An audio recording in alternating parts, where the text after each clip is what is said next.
Everyone, welcome to this video. और इस video में हम देखेंगे नॉर्मलाइजेशन फॉर्म्स। तो चलिए, नॉर्मलाइजेशन फॉर्म देखिए। अभी तक हमने देखा एसक्यूएल क्या होता है, देन हमने कीज के बारे में पढ़ा, देन डेटा टाइप्स के बारे में पढ़ा। बट ये अभी नॉर्मलाइजेशन फॉर्म्स क्या होती है एसक्यूएल में। देखिए, ये बहुत इंपॉर्टेंट टॉपिक है इस एसक्यूएल में, नॉर्मलाइजेशन फॉर्म्स। तो आप इसको अच्छी तरह समझिएगा। Okay, normalization forms first is, अभी नॉर्मलाइजेशन होता क्या है। देखिए, आप सिंपल समझिए। जब भी हम डेटाबेस में अपने डेटा को स्टोर करते हैं टेबल्स में, रो एंड कॉलम की फॉर्म में, बट हम उसमें डेटा क्या, हम उसमें डेटा सेव कैसे भी कर देते हैं कि भाई डेटा हमने लिया और उसमें सेव कर दिया, टेबल्स में भर दिया। अब इस टाइप से तो हम डेटा भर नहीं सकते ना, क्योंकि अगली बार हमें फाइंड करना हो तो फाइंड करने में तो दिक्कत होगी कि हम डेटा लिया, टेबल्स में भर दिया, स्टोर हो गया डेटाबेस में। तो ये तरीका सही नहीं है। टेबल्स में भी एक सिस्टमेटिक वे में, एक ऑर्गेनाइज वे में डेटा को स्टोर किया जाता है, और वो किसकी हेल्प से करते हैं हम, नॉर्मलाइजेशन फॉर्म की हेल्प से। ओके, देखिए simple, normalization is the process of organizing the data in the database. देखिए, नॉर्मलाइजेशन नॉर्मलाइजेशन एक प्रोसेस होता है जो हमारे डेटाबेस में हमारे डेटा को ऑर्गेनाइज करता है, मतलब एक सिस्टमेटिक वे में, एक ऑर्गेनाइज वे में अरेंज करके रखता है। That is called normalization forms. Then the next is, normalization is use to minimize the redundancy from a relation. देखिए, जो हमारे डेटाबेस में जो घिचपिट होती है, रिडंडेंसी होती है, तो उसको मिनिमाइज करता है। जो कॉम्प्लेक्सिटी होती है, रिडंडेंसी होती है, एक चीज बार बार आ रही है, उसको मिनिमाइज करता है कौन, नॉर्मलाइजेशन।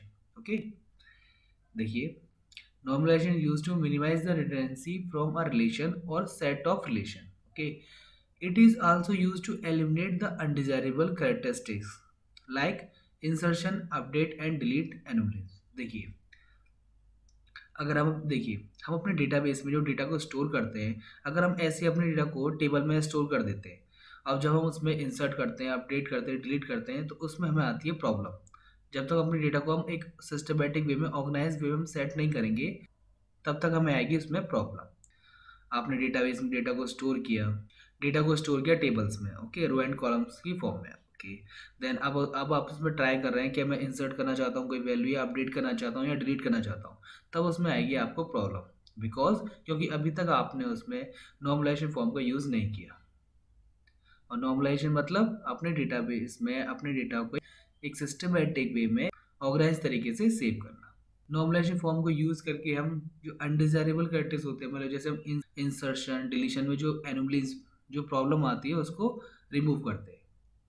उन्हीं प्रॉब्लम्स को हम बोलते हैं insertion, update, delete and anomalies. Okay, देखिए लिखा है ना, it is also use to eliminate the undesirable characteristics like insertion, update and delete anomalies. Okay, then the normal form is used to reduce redundancy from the database table. हमारे database की tables होती है, उसमें redundancy को remove करता है, simple. then normalization divides the larger table into the smaller table and links them using relationship। देखिए देखिए कितना सिंपल लिखा हुआ है कि नॉर्मलाइजेशन फॉर्म क्या होती है। हमारी जो बड़ी बड़ी टेबल्स में डेटा स्टोर हो जाता है, तो उसमें जो नॉर्मलाइजेशन फॉर्म क्या करता है, उस टेबल को, मतलब जो लास्ट टेबल होती है, उसको छोटी छोटी टेबल्स में डिवाइड कर देता है, जिससे कि हम आसानी से डेटा फिल्टर कर सकें, और देन अपने ऑपरेशन हम उसमें यूज़ कर सकें, इंसर्शन, अपडेट, डिलीट। ओके, और देन जब छोटी छोटी टेबल्स में डिवाइड करता है, तो देन उनका आपस में कर देते हैं लिंक, जिससे कि हम उसमें क्या क्रिएट हो जाता है, रिलेशनशिप। ओके, देखिए, normalisations divide the larger table into smaller table and links them using relationship, and then आपस में लिंक क्रिएट कर देते हैं रिलेशनशिप के लिए। Okay, then the normal form is use to reduce redundancy from the database. Then ये तो same line हो गई, सिंपल सी बात है। जो नॉर्मल फॉर्म होती है वो हमारे डेटाबेस में कॉम्प्लेक्सिटी हो गई या रिडंडेंसी हो गई, इसको रिमूव करती है। Okay, so that is called normalization form. Okay, तो सिंपल, आप नॉर्मलाइजेशन कोई आपसे पूछता है इंटरव्यू में, तो आप क्या जवाब देंगे, normalization is the process of organizing the data in the database. Simple, हमारे डेटाबेस में जो डेटा स्टोर होता है टेबल्स में, रो एंड कॉलम्स की फॉर्म में, उस डेटा को ऑर्गेनाइज करता है, एक सिस्टमेटिक वे में स्टोर करता है, ऑर्गेनाइज करता है कौन, normalization forms. Okay, simple. Then अब देखिए, अगर सपोज करिए हम नॉर्मलाइजेशन फॉर्म यूज़ नहीं करते, ओके, भाई सिंपल सी बात है, हमारे पास डेटाबेस है, हमारे पास टेबल्स की फॉर्म में रो एंड कॉलम में हमारा डेटा स्टोर होता है, तो हम एक बार बिना नॉर्मलाइजेशन फॉर्म को यूज़ करके डेटा स्टोर करते हैं और देन देखते हैं हमारी टेबल्स किस टाइप से दिखती है। ओके, देखिए हमने देखिए इसमें नॉर्मलाइजेशन फॉर्म यूज़ नहीं किया। ओके, हमने इस टेबल ली, देन रो एंड कॉलम से अपना डेटा हमने स्टोर कर दिया, सिंपल। तो देखिए हमारा डेटा किस टाइप से दिखता है, देखिए नो नॉर्मलाइजेशन फॉर्म्स। ओके, तो देखिए हमारे टेबल्स में फर्स्ट कॉलम किसका है, full names, then physical address, movie rented and salutation. Okay, first row में डेटा कौन सा है हमारा, देखिए फुल नेम्स क्या है, अंजलि, देन एड्रेस है first street plot number 4, then इन्होंने मूवी देखी है, कौन सी दो मूवी देखी है, Pirates of the Caribbean and Clash of the Titans. Okay, ये अंजलि नाम का जो स्टूडेंट है इसने दो मूवीज देखी है। ओके, देन सैल्यूटेशन क्या है, मिस। ओके, देखिए अब नेक्स्ट स्टूडेंट है उदय, एड्रेस इसका ये है, देन इन्होंने मूवीज कौन सी देखी है, Avenger and Doctor Strange, then mister, same same third row में भी उदय नाम का स्टूडेंट का डेटा है, देन इसका एड्रेस क्या है, डिफरेंट, देन इसने कौन सी मूवी देखी है, clash of the Titans, then salutation क्या है, मिस्टर। ओके, अब देखिए आपने सपोज करिए हमने नॉर्मलाइजेशन फॉर्म यूज़ नहीं किया। ओके, देन बिना उसके हमने डेटा स्टोर किया, तो इस टाइप से स्टोर कर लिया हमने टेबल में। ओके, देन अब मैं आपसे कहता हूँ कि आप वो डेटा फाइंड करिए जिसने clash of the titans movie देखी है, तो आप किस टाइप से फाइंड करेंगे, देखिए आप कहेंगे कि अंजलि ने देखी है, देखिए क्लैश ऑफ द टाइटन्स किसने देखी है, अंजलि ने, but clash of the titans तो भाई युद्ध ने भी देखी है, तो आप किसके अकॉर्डिंग फाइंड करेंगे, तो मतलब हमारा डेटा देखिए कितना इसमें कॉम, अभी देखिए ये तो स्मॉल सी टेबल है, सपोज करिए हमारी टेबल्स बड़ी होती देन उसमें एक सेल में, देखिए देखिए एक सेल में काफ़ी सारा डेटा हम स्टोर करते हैं, तो कितनी इसमें कॉम्प्लेक्सिटी क्रिएट हो रही है, कितना जो डेटा है वो कितना घिच-पिच तरीके से सेव हो रहा है। हमें अपने डेटा को सिस्टमैटिक वे में सेव करते हैं, ऑर्गेनाइज़ करते हैं डेटा को, जिसकी हेल्प से हम उसमें इंसर्शन, डिलीशन, अपडेट हम आसानी से कर सकें। और वो किसकी हेल्प से होता है, नॉर्मलाइजेशन की फॉर्म से। तो देन हमारा ये मेन पॉइंट है कि जब भी हम डेटाबेस में डेटा को स्टोर करें तो नॉर्मलाइजेशन फॉर्म का हम ध्यान रखें। ओके, अब देखिए जो नॉर्मलाइजेशन फॉर्म्स होती हैं वो कुछ टाइप्स की होती हैं, वो 6 टाइप की होती है। ओके, देन हम इस वीडियोस में 5 टाइप्स की नॉर्मलाइजेशन फॉर्म पढ़ेंगे। Okay, then first is first norm form, then second, third and BCNF, Boyce code normal form, then fourth normal form and fifth and six. Okay, तो 6 type की normal forms होती हैं जिसमें हम 5 type की normal forms को देखते हैं इस वीडियो में। ओके, तो हम वन बाय वन इसको समझते हैं। Okay, first is first normal form. अभी फर्स्ट नॉर्मल फॉर्म क्या कहती है हमसे, देखिए हम रीड करते हैं। फर्स्ट लाइन क्या है, each cell in the table should contain only one value. देखिए कितना साफ साफ लिखा हुआ है, हमसे फर्स्ट नॉर्मल फॉर्म कहता है कि आप एक सेल में एक ही वैल्यू को स्टोर कराइए, सिंपल। अब ये नहीं कि एक सेल में आप 10-10 वैल्यू भर दे रहे हैं, इस टाइप से नहीं। तो फर्स्ट नॉर्मल फॉर्म से क्या कहती है कि आप एक सेल में एक ही वैल्यू डाल सकते हैं, सिंपल। तो देखिए हमने क्या किया, हमारी जो हमारी टेबल्स में पहले रिकॉर्ड क्या सेव था, हमें डबल डबल्स वैल्यू सेव थी हमारी सिंगल सेल में, बट हमने क्या कर दिया, इसको अलग अलग सेल में सेपरेट कर दिया। ओके, तो देखिए जो फर्स्ट फर्स्ट जो कंडीशन है वो हमारी फुलफिल हो रही है कि अब हमारी जो सेल में केवल सिंगल वैल्यू स्टोर्ड है। ओके, देन अब हम नेक्स्ट कंडीशन देखते हैं, every record in the table should be unique, no duplicate record allowed. अब सेकंड कंडीशन कहती है ये डुप्लीकेट रिकॉर्ड को अलाउ नहीं करती, कि आप सोचेंगे डुप्लीकेट रिकॉर्ड भरते रहे, कि एक कमल नाम का स्टूडेंट है उसका रिकॉर्ड आपने भर दिया और देन आपने वही रिकॉर्ड सेम भर दिया, तो इस टाइप से अलाउ नहीं करता फर्स्ट नॉर्मल फॉर्म। तो सिंपल हमसे फर्स्ट नॉर्मल फॉर्म हमसे क्या कहती है कि सबसे पहले तो आप एक सेल में एक वैल्यू रखिए, तो वो हमने किया, और देन कहती है कि अपनी एवरी रिकॉर्ड को यूनिकली आइडेंटिफाई करके रखिए, उसमें आप डुप्लीकेसी नहीं कर सकते। ओके, तो हमने दोनों काम कर दिए, तो that is called first normal form. Okay, तो अब हमारी टेबल्स देखिए किस टाइप से दिख रही है, एटलीस्ट हमारी पहले से तो बेटर है ना। देन अब हम नेक्स्ट देखते हैं सेकंड नॉर्मल फॉर्म। अब हमसे सेकंड नॉर्मल फॉर्म क्या कहती है, देखिए first is it should be first NF, मतलब कि फर्स्ट एनएफ के जो रूल्स थे वो तो इसमें लागू होंगे, बट कुछ एडिशनल भी हैं इसके अकॉर्डिंग रूल। सबसे पहले तो आप it should be first NF, आप फर्स्ट एनएफ के जो रूल्स थे कि हर एक सेल में एक वैल्यू होनी चाहिए, एंड जो रिकॉर्ड है वो यूनिक होना चाहिए, डुप्लीकेट नहीं होना चाहिए। देन इन दोनों कंडीशन के साथ साथ एक और कंडीशन है, वो सेकंड एनएफ की क्या है, सिंगल कॉलम प्राइमरी की। देखिए इसने हमसे क्या कहा कि आप इस टेबल्स में एक कॉलम ऐसा क्रिएट करिए, एक कॉलम ऐसा रखिए जिसको हम प्राइमरी की कह सकें। ओके, तो हमने क्या किया, देखिए सबसे पहले फर्स्ट एनएफ के रूल हमने अप्लाई किए। ओके, फर्स्ट एनएफ के हम रूल अप्लाई क्या करेंगे कि एवरी सेल में एक वैल्यू होनी चाहिए और देन डुप्लीकेसी अलाउ नहीं होनी चाहिए। ओके, तो आप देखिए प्रीवियस टेबल देखिए, इसमें फर्स्ट एनएफ रूल अप्लाई हो रहा था। इस टेबल्स में फर्स्ट एनएफ का रूल अप्लाई करने के बाद हमारी टेबल्स इस टाइप से शो हो रही है। ओके, देखिए एवरी सेल में सिंगल रिकॉर्ड है, सिंगल वैल्यू है और देन एवरी रिकॉर्ड यूनिक है। ओके, देन अब हम क्या करेंगे, इस पे सेकेंड एनएफ का कंडीशन अप्लाई करते हैं। क्या है, सिंगल कॉलम प्राइमरी की। आप एक ऐसा कॉलम क्रिएट करिए या किसी को बनाइए जो इसको हम प्राइमरी की कह सकते हैं। तो हमने क्या किया, एक हमने कॉलम क्रिएट किया मेंबरशिप आईडी नेम से, देन उसमें नंबरिंग फॉर्म से हमने प्राइमरी की डिफाइन कर दी। अंजलि स्टूडेंट के रिकॉर्ड को हमने क्या प्राइमरी दी, फर्स्ट, देन उदय को, देन सेकेंड, देन जो सेकेंड पर्सन है उदय नेम से, देन इसको 3।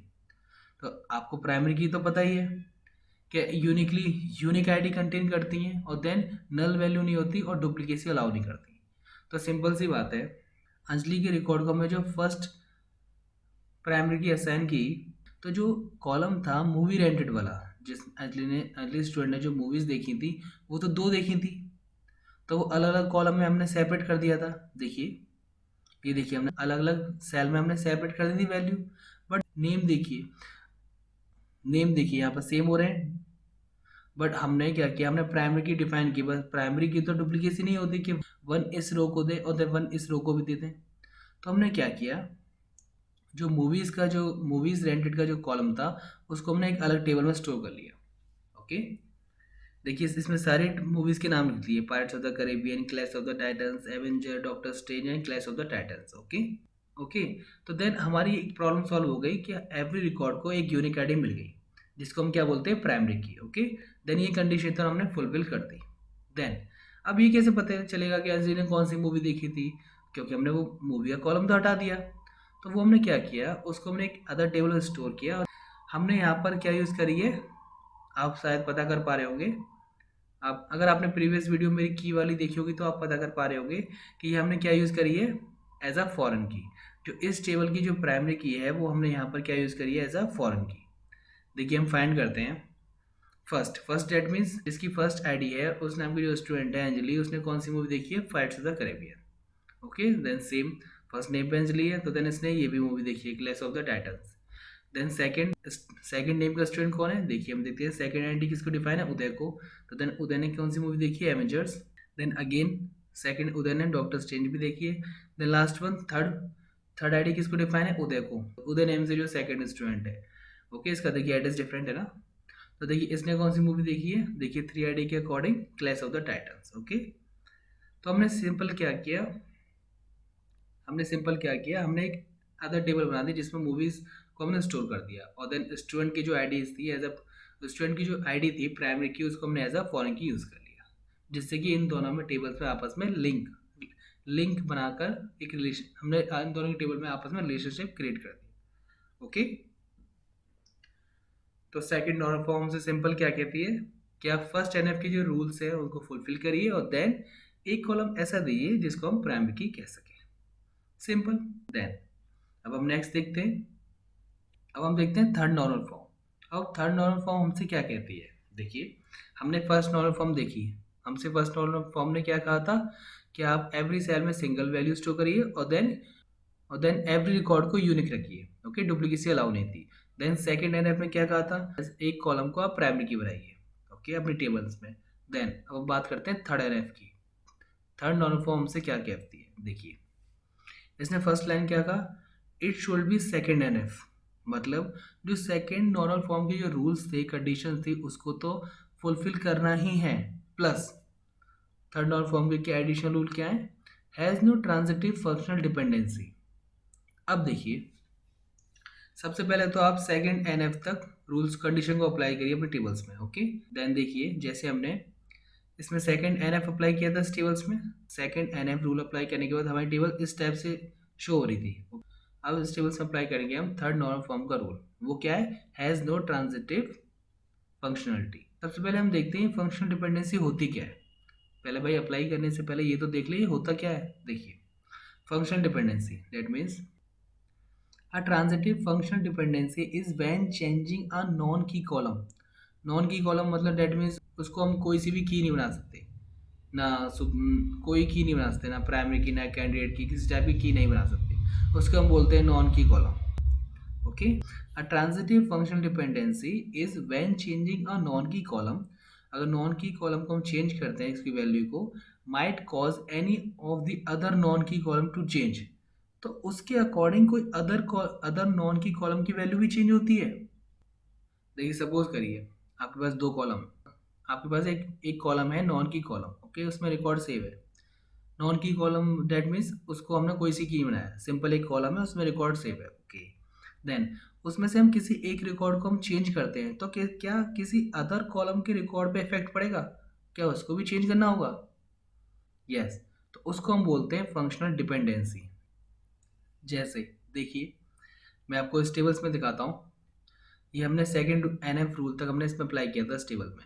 अब देखिए, इसमें जो फुल नेम्स हैं उसमें फर्स्ट नेम क्या है? अंजलि। और देन सैल्यूटेशन क्या है? मिस। ओके, अगर सपोज करिए मैं अंजलि की जगह यहाँ पर कमल लिखता हूँ, मैं इस मैं इस कॉलम का जो रिकॉर्ड है उसे मैं अपडेट करता हूँ, मैंने अंजलि नेम हटा दिया यहाँ से और देन कमल कर दिया, तो क्या लगता है इसको हमें चेंज करना पड़ेगा? यस, क्योंकि अंजलि मिस है ना, कमल तो मिस नहीं है ना, वो तो मिस्टर होगा ना। तो देन ये वाला कॉलम किस पे डिपेंड है? इस फुल नेम्स वाले कॉलम पे। तो इस चीज को रिमूव करने की कहता है कौन? Third NF. थर्ड एनएफ हमसे कहता है कि has no transitive functional dependency. इस टाइप के कॉलम्स में आपस में कोई भी फंक्शनल डिपेंडेंसी नहीं होनी चाहिए कि एक कॉलम की वैल्यू को हम चेंज करें तो अदर कॉलम की जो वैल्यू है उस पर भी इफेक्ट पड़े। तो इस टाइप की जो फंक्शनल डिपेंडेंसी होती है इसको हमें रिमूव करने की कहता है third NF, that means third normal form. Okay, तो अब हम समझ गए फंक्शनल डिपेंडेंसी क्या होती है। तो चलिए अब थर्ड एनएफ के अकॉर्डिंग हम इसे रिमूव करते हैं। देखिए कैसे। हमने क्या किया, जो अदर कॉलम पे इफेक्ट पड़ रहा था, जो डिपेंड था हमारे नॉन की कॉलम्स पे, तो उसको हमने एक अदर टेबल में स्टोर करा लिया। देखिए, एक सैल्यूटेशन नाम से हमने टेबल अलग क्रिएट की और उसमें हमने उसकी खुद की प्राइमरी की हमने असाइन कर दी। देन मिस्टर की 1 आईडी है, देन मिसेस की 2, देन मिस की 2, देन मिसेस की 3 एंड देन डॉक्टर की 4। इस टाइप से हमने जो सैल्यूटेशन होते हैं वो हमने अलग टेबल में स्टोर कर दिए विद आईडी के संग, यूनिक आईडी के संग। ओके, सैल्यूटेशन टेबल्स की जो प्राइमरी की थी उसको हमने इस टेबल्स में, स्टूडेंट वाले टेबल्स में एज अ फॉरेन की यूज़ किया। ओके, तो देखिए आपस में हमने रिलेशनशिप क्रिएट कर दिया और देन इसकी जो प्राइमरी की थी उसको हमने एज अ यहाँ पे फॉरेन की यूज़ कर लिया। ओके, और देन देखिए ये तो मूवीज़ की टेबल पहले से ही थी सेकंड एनएफ अप्लाई करने के टाइम पर, है ना। अब देखिए, अब हम क्या कर रहे हैं, देखिए फुल नेम से अंजलि। ओके, तो अंजलि के हमने सैल्यूटेशन हम चेक करना चाह रहे हैं, तो देखिए सैल्यूटेशन पे आईडी क्या है? 2। अब देखिए हमने 2 टेबल्स में रिलेशनशिप क्रिएट किया, लिंक किया है, तो देखिए 2 आईडी किसकी है? देखते हैं हम, मिस की। तो डेट मीन्स अंजलि का जो सैल्यूटेशन है वो क्या है? मिस। और देन उदय, उदय का क्या है? 1 ID, that means mister. Same इस वाले उदय का भी क्या है? मिस्टर। ओके, इस टाइप से वर्क करता है थर्ड नॉर्मल फॉर्म। सिंपल, आप फर्स्ट सेकंड नॉर्मल फॉर्म तक कंडीशन अप्लाई करिए और देन प्लस में क्या है? Has no transitive functional dependency. कोई कॉलम किसी कॉलम पे डिपेंड है तो उस चीज को, उस टेबल से लेकर आप अदर टेबल बनाइए और देन रिलेशन क्रिएट करिए। Simple, that is called third normal form. Okay, then अब हम नेक्स्ट देखते हैं BCNF, Boyce code normal form. अब ये क्या है? तो अभी तक 1 2 3 चल रहा था, अभी बीच में BCNF क्या आ गया, है ना। देखिए, बॉयज कोड नॉर्मल फॉर्म ये क्या होता है? ये जो थर्ड नॉर्मल फॉर्म थी उसी का ही थोड़ा अपग्रेड वर्जन है, 3.5 कहते हैं इसको। 3.5 नॉर्मल फॉर्म भी कहते हैं हम इसको। सिंपल, ये देखिए क्या कहता है, हम देखते हैं। It should be 3NF। Third normal form तक जो हम रूल कंडीशन अप्लाई कर रहे थे वो तो करने ही है। सिंपल, प्लस में क्या करना है वो हम देखते हैं। देखिए, then in BCNF if every function dependency A to B, then A has to be super key, is a key that uniquely identify rows in a table of that particular table। that, देखिए सबसे पहले तो आप ये समझिए BCNF क्या कहता है। देखिए ये हमसे कहता है, सबसे पहले आप इस टेबल को देखिए। ओके, इसमें क्या है कि स्टूडेंट आईडी है, देन सब्जेक्ट है, देन प्रोफेसर है। ओके, तो उसमें क्या बताया है देखिए, जो स्टूडेंट की आईडी है वो क्या है 101। ओके, स्टूडेंट तो भाई काफ़ी सारे सब्जेक्ट पढ़ सकता है ना भाई, उसका मन है वो जावा ही पढ़ेगा। देन उसका उसकी नेक्स्ट क्लास होगी किसी C++ की। देखिए 101 का जो स्टूडेंट है वो C++ ही पढ़ रहा है ना। बट जो प्रोफेसर होगा वो तो अपना एक सिंगल सब्जेक्ट पढ़ाएगा ना, कि भाई मैं जावा का प्रोसेसर हूँ तो मैं जावा ही पढ़ाऊंगा। उसका नाम क्या है P.Java। ये P.Java जो प्रोफेसर हैं ये क्या पढ़ाते हैं, सिर्फ जावा। बट तो डेट मीन्स प्रोफेसर तो एक ही सब्जेक्ट पढ़ाएगा, बट स्टूडेंट तो एक से ज़्यादा सब्जेक्ट को पढ़ सकता है ना। इस केस में हम क्या करें, देखिए मतलब देखिए इसमें क्या क्या डिपेंड कर रहे हैं एक दूसरे को कॉलम। देखिए अगर देखिए मैं यहाँ पर कॉलम्स स्टूडेंट आईडी को मैं अपडेट करता हूँ कि या चेंज करता हूँ, 101 को मैं चेंज करता हूँ, तो डैट मीन्स इसका सब्जेक्ट भी चेंज करना होगा।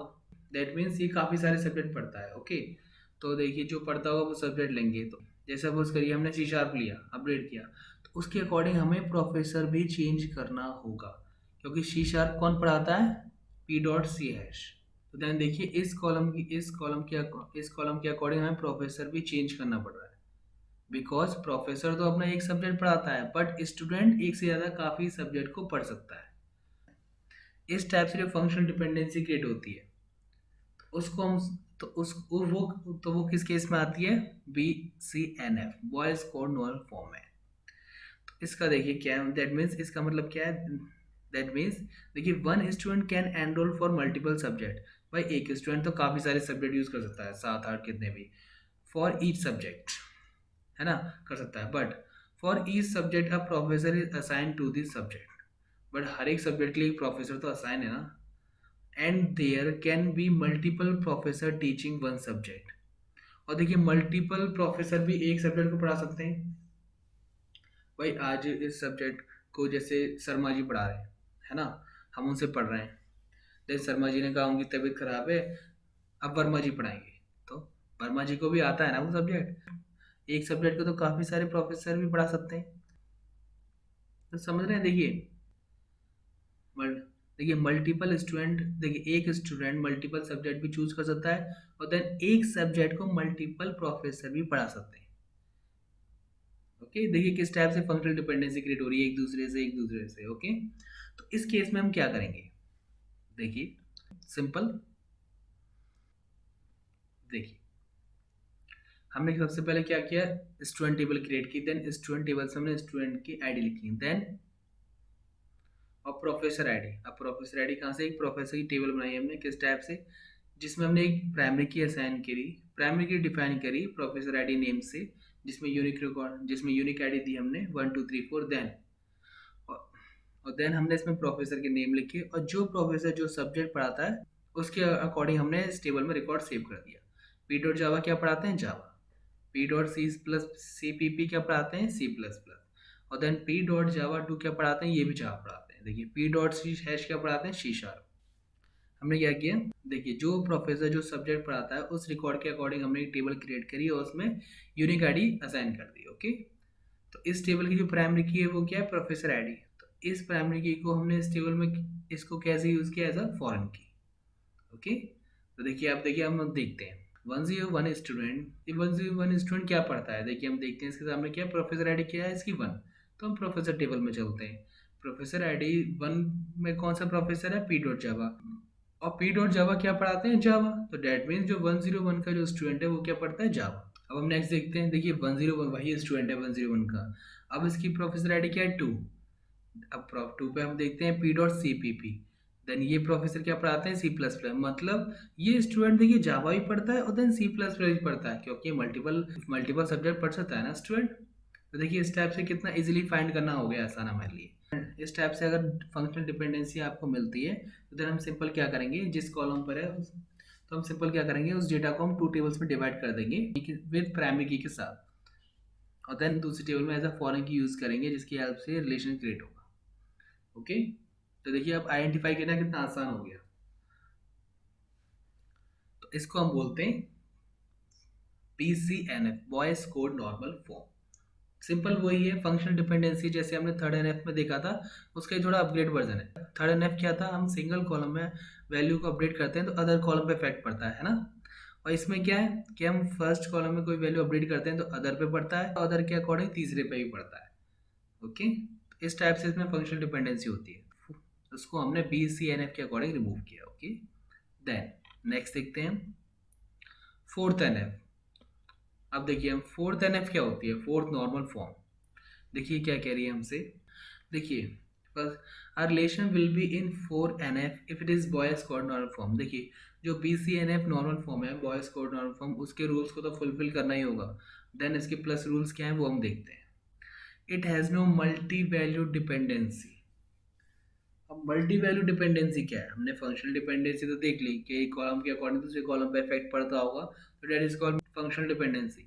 अब ये मल्टी वैल्यू डिपेंडेंसी क्या है, देखिए पहले हम इसको समझते हैं। देखिए जैसे कि आप देख सकते हैं टेबल, जैसे कि आप इस टेबल को देखिए, इसमें थ्री कॉलम्स डिफाइन है। First is student ID, course and hobby. Student ID देखिए, स्टूडेंट 21 है, देखिए स्टूडेंट आईडी 21, जिस स्टूडेंट की 21 आईडी थी उसने कोर्स के लिया कंप्यूटर। ओके, और उसकी हॉबी क्या है, डांसिंग। तो डेट मीन्स जो कोर्स वाला कॉलम है वो किस पे डिपेंड कर रहा है, स्टूडेंट आईडी पे। भाई स्टूडेंट चेंज होगा तो ये भी चेंज होगा, सिंपल सी बात है। और देन जो हॉबी वाला कॉलम है वो किस पे डिपेंड कर रहा है, भाई हॉबी किसकी है, स्टूडेंट की ना।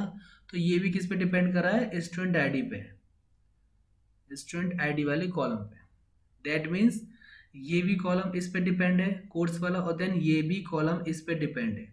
मतलब एक कॉलम की वैल्यू हम जब भी अपडेट करें या चेंज करें तो दो या दो से ज़्यादा कॉलम पे जो इफेक्ट पड़ता है उसके अकॉर्डिंग, उसको हम बोलते हैं मल्टी वैल्यू डिपेंडेंसी। मतलब एक से ज़्यादा जो कॉलम होते हैं वो डिपेंड करते हैं किसी एक कॉलम पर।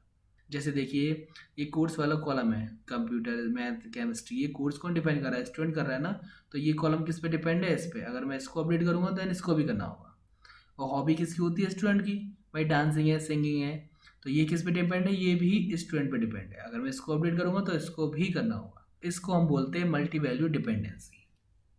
ओके, तो इसको हमें रिमूव करना है फोर्थ एनएफ में। तो इसको हम कैसे करेंगे, देखिए हम देख लेते हैं। For a dependency B, if for a single value of A multiple value of B exist, then the relation will be a multi value dependency. Simple वही है, जहाँ एक मल्टीपल कॉलम्स डिपेंड होते हैं एक कॉलम में, that is called multi value dependency. Okay, तो अब इसका सॉल्यूशन क्या है, देखिए देखिए स्टूडेंट आईडी कोर्स पे डिपेंड है और स्टूडेंट आईडी हॉबी पे डिपेंड है। तो हम क्या करेंगे, देखिए course and hobby are two independent entity, hence there is no relationship between course and hobby। भाई इन दोनों का तो कोई रिलेशन नहीं है ना।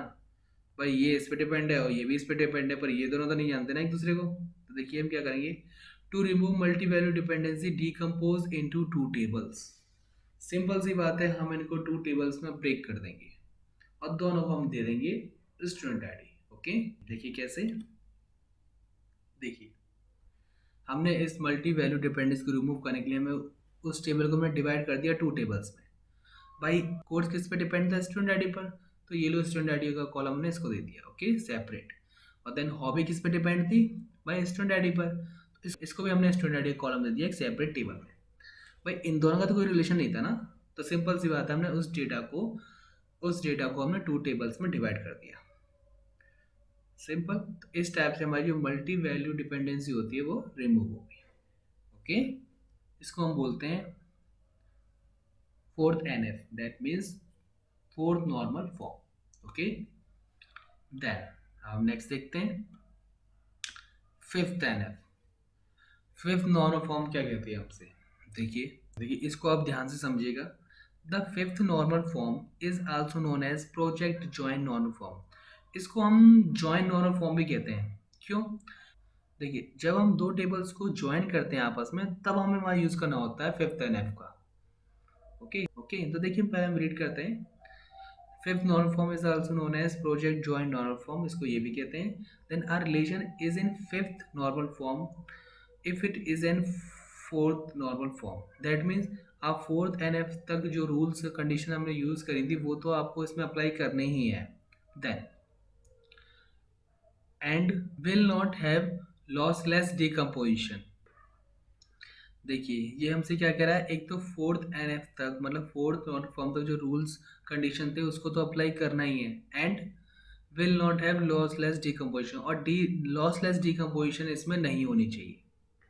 अब सबसे पहले हम ये देखते हैं लॉसलेस डिकम्पोजिशन क्या होता है भाई। पहले हम ये तो देख लें, तभी तो हम उसे रिमूव करेंगे फिफ्थ एन एफ में। तो देखिए हमारे पास एक टेबल थी, देखिए देखिए सब इस टाइप से टेबल है, सपोज करिए ए बी सी इसके कॉलम है, देन इसमें हमने वैल्यूज डिफाइन कर रखी हैं। ओके, इसमें 1 2 3, देन बी में 2 2 3, एंड देन सी में 1 2 2। ओके, इस टाइप से हमने डेटा इसमें डिफाइन कर रखा है, सिंपल। अब इसमें आप इसको प्राइमरी की कह सकते हैं, नो प्रॉब्लम। देन अब हमने क्या किया, हमने इस डेटा को हमने डिवाइड कर दिया टू टेबल्स में, T1 एंड T2। ओके, देखिए कैसे, ए बी हमने एक ए बी कॉलम हमने एक टेबल में ले लिए, और देन बी सी कॉलम हमने एक टेबल में ले लिए। ओके, हमने एक सिंगल टेबल्स ली, उसको हमने डिवाइड कर लिया टू टेबल्स में। ओके, देन अब हम क्या करेंगे, हम सिंपल इन दोनों टेबल्स को आपस में ज्वाइन करते हैं। ओके, देखिए ये देखिए हमने क्या किया, पहले हमने एक टेबल से डिवाइड किया और देन टू टेबल्स को आपस में ज्वाइन किया। देखिए ज्वाइन करने के बाद हमारे पास इस टाइप की डिटेल्स आई। देखिए कैसे, आपको पता है ज्वाइन करते हैं हम तब कार्टेशियन प्रोडक्ट होता है। ओके, तो मतलब जैसे इसमें 3 कॉलम है और देन इसमें भी 3 कॉलम्स हैं, तो हमारी जो रोज आएंगी वो कितनी आएंगी, 3 × 3 3 3 9, तो 9 रोज आएंगी टोटल। देखिए कैसे, वन इस रो को हमने मल्टीप्लाई किया, इस रो को ज्वाइन किया पहले हम इस रो से। ओके, देन ये सेम रिकॉर्ड आ गया, देन इस रो को, देन सेकंड रो से, तो दैट मीन्स 1 2 एंड 2 2, देन इस रो को, देन थर्ड वाले से, that means 1 2 and 3 2। Okay, then again ये 2 2 रिकॉर्ड है, देन इस रो को ज्वाइन हुआ इससे फर्स्ट वाले से 2 1, then same 2 2 and 2 2, then third is 3 3 and 3 2 से, अगेन लास्ट वाली हमने 3 3 and then 2 1 and 3 3 2 2 and 3 3 3 2। Okay, हर एक रो का मल्टीप्लाई हुआ सामने वाले तीनों टेबल से। ओके, 1 बाई 1 हम इसमें मल्टीप्लाई होता रहेगा, और देन हमें रिकॉर्ड मिल गया कितना, इसमें भी 3 रो होती है, देन इसमें भी 3 रो होती है, तो 3 का 3 मल्टीप्लाई करिए, 3 3 से 9 रो मिल गई हमें टोटल। तो ये तो होता है कार्टेशियन प्रोडक्ट, हमने इसमें आपस में ज्वाइन किया और देन ये हमें मिल गई। देखिए जो हम नेचुरल ज्वाइन लगाते हैं, नॉर्मल ज्वाइन, तो वो हमें फाइंड करके देता है कॉमन वैल्यूज़। ओके, तो इसमें से जो कॉमन वैल्यूज़ हैं वो हम फाइंड कर लेते हैं। हम प्रैक्टिकली ज्वाइन यूज़ करेंगे, हम अपने टेबल्स में ज्वाइन का यूज़ करेंगे तो आपको और अच्छी तरह समझ में आएगा। बट आप ये यहाँ पर देखिए, बट आप यहाँ पर सिंपल समझिए कि टू टेबल्स का हम ज्वाइन कर रहे हैं, देन इसका और इसमें, तो सिंपल सी बात है, कार्टेशियन प्रोडक्ट होता है, इन तीनों का मल्टीप्लाई होगा इन तीनों से, तो देन हमें 9 रो मिल गई।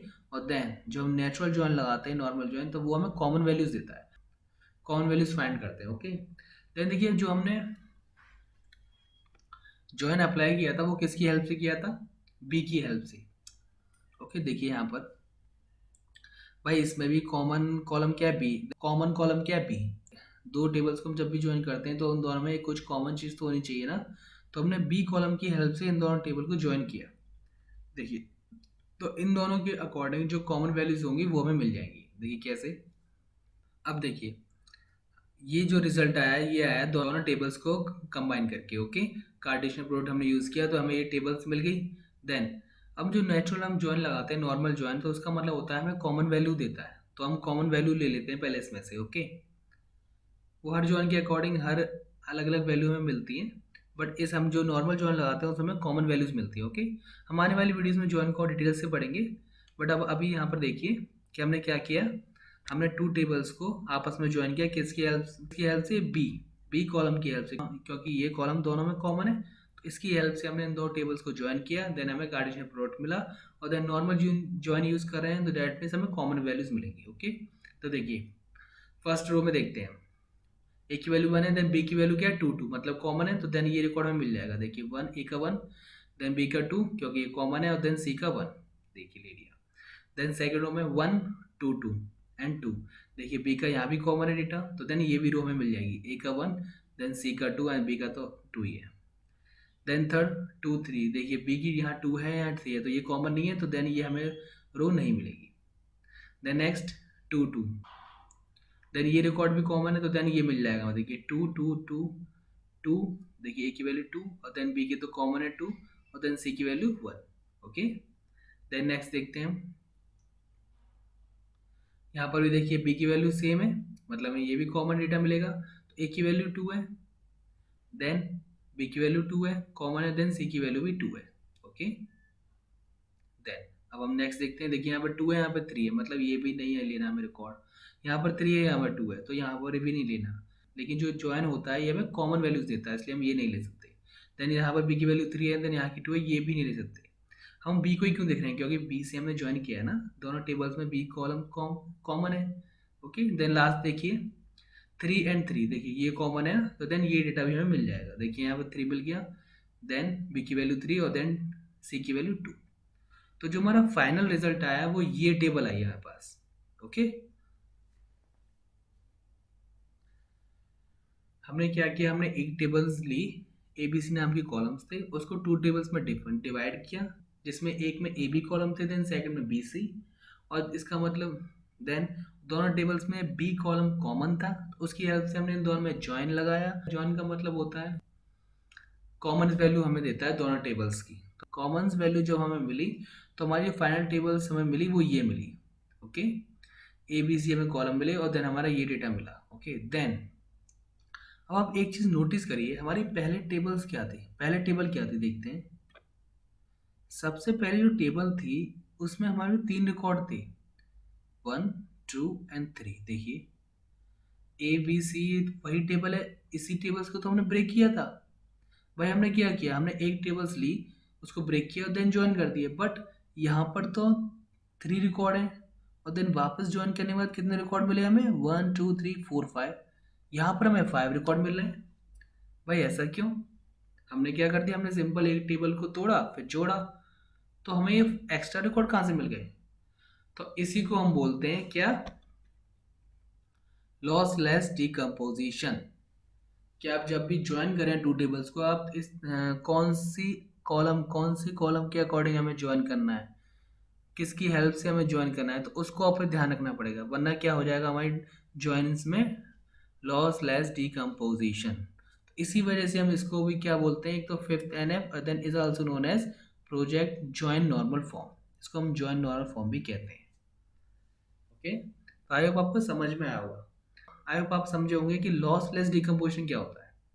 ओके, एक टेबल थी, हमने सिंपल उसको ब्रेक किया 2 टेबल्स में, then A B and B C, then B columns हमने सेम थे तो इसकी हेल्प से हमने ज्वाइन किया। बट हमें 2 रोज हमें एक्स्ट्रा मिल गई, पहले यहाँ 3 थी और देन अब हमें कितनी मिल गई, 5। तो जो 2 रो हमें जो एक्स्ट्रा मिल रही हैं उसी उसी के अकॉर्डिंग हमारे क्या हो रहा है हमारे इस टेबल्स में लॉसलेस डिकम्पोजिशन। तो डेटा में सही तरह फाइंड, हमें डेटा सही तरह नहीं मिल रहा, इसी को रिमूव करता है कौन, 5th NF, that means 5th normal form. देखिए तो इसका सॉल्यूशन क्या है, देखिए देखिए जब हम इसको ब्रेक कर रहे थे, हम कॉम्बिनेशन बना रहे थे टू कॉलम्स का, 2 टेबल से ब्रेक कर रहे थे, तो हमने एक सही किया था, हमने जो कॉमन की बनाई थी, कॉमन कॉलम लिया था दोनों टेबल्स में, वो सही लिया था।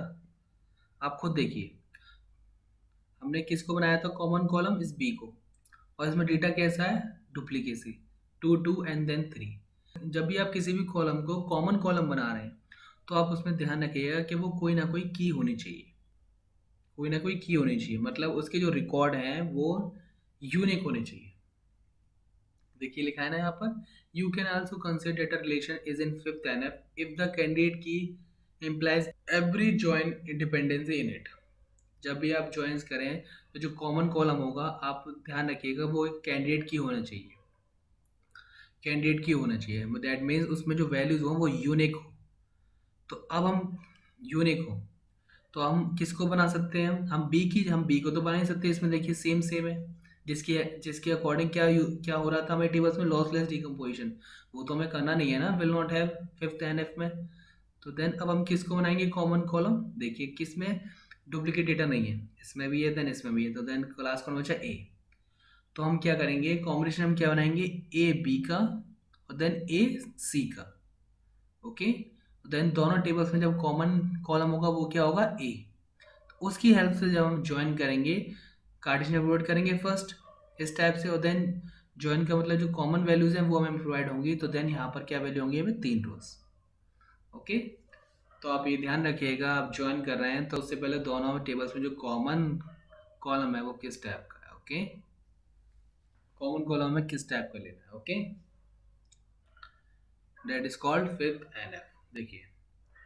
देखिए common attribute should be C K और एस के और अदर R1 और R2 और बोथ। आप जो भी कॉमन एट्रीब्यूट लेंगे, मतलब जो भी आप कॉमन कॉलम लेंगे दोनों टेबल्स में, या तो वो सी की हो, डेट मीन्स कैंडिडेट की हो कम से कम, या सुपर की हो कम से कम, एक पहली टेबल में हो या दूसरी टेबल में हो, या फिर दोनों में हो तो और अच्छी बात है। तो सिंपल इसको हम बोलते हैं fifth NF, fifth normal form, जो क्या करता है fourth NF, fourth normal form तक के रूल तो अप्लाई करने ही करने हैं, प्लस हमें लॉसलेस डिकम्पोजिशन भी रिमूव करना है।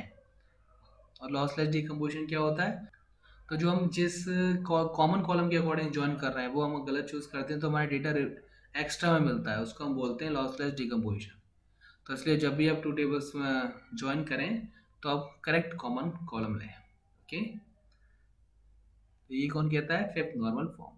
आई होप आपको ये नॉर्मलाइजेशन फॉर्म समझ में आया होगा कि हम क्यों यूज़ करते हैं, इसका इतना इम्पोर्टेंट रोल क्या है एसक्यूएल में। ओके, आई होप आपको वीडियो पसंद आई होगी। Thank you. अगर ये वीडियो आपको पसंद आई हो तो please like this video and subscribe my channel. Okay, thank you.